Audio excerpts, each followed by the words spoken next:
Je m'appelle Nassim, je vis à Paris depuis 6 ans maintenant. J'habite à Saint-Germain-des-Prés, dans un petit studio rue de Verneuil, la fameuse rue de Serge Gainsbourg. Je travaille chez Dior depuis 2 ans et demi. Pour moi, un bobo est sûrement une personne qui se pense légère et simple et agit avec difficulté.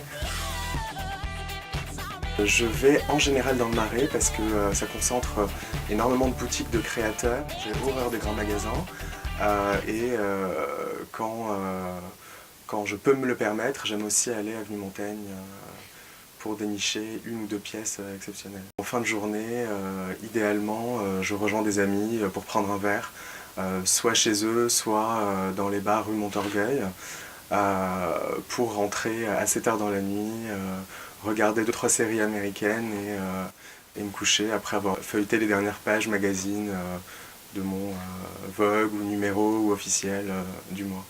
Je pense pas du tout être un bobo dans le sens où pour moi la sophistication est assumée. Je l'affuble pas de légèreté en fait. Oui, quelques-uns. Régulièrement j'aime flâner à Montmartre en m'extasiant devant rue pavée, devant un artiste qui semble un peu perdu. Quand je lis, j'aime lire des choses denses qui pourraient me sembler hermétiques au premier abord, mais qui me perturbent presque. Sinon, j'aime beaucoup aller à Bobo. À la dernière exposition de Yayoi Kusama, le designer japonais, m'a absolument bouleversé. Et plutôt parti socialiste. Enfin, j'ai toujours voté à gauche. J'ai eu une période où j'étais énormément investi dans la vie politique, j'étais un militant très impliqué, jusqu'à la grande déception de 2007.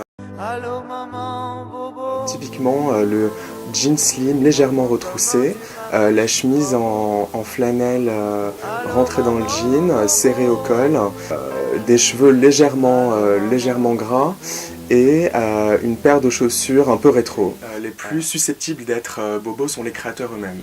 Tous les gens qui les entourent, à savoir la grande majorité des gens qui travaillent dans la mode, 99% du milieu de la mode, eux ne le sont pas tant que ça, voire pas du tout.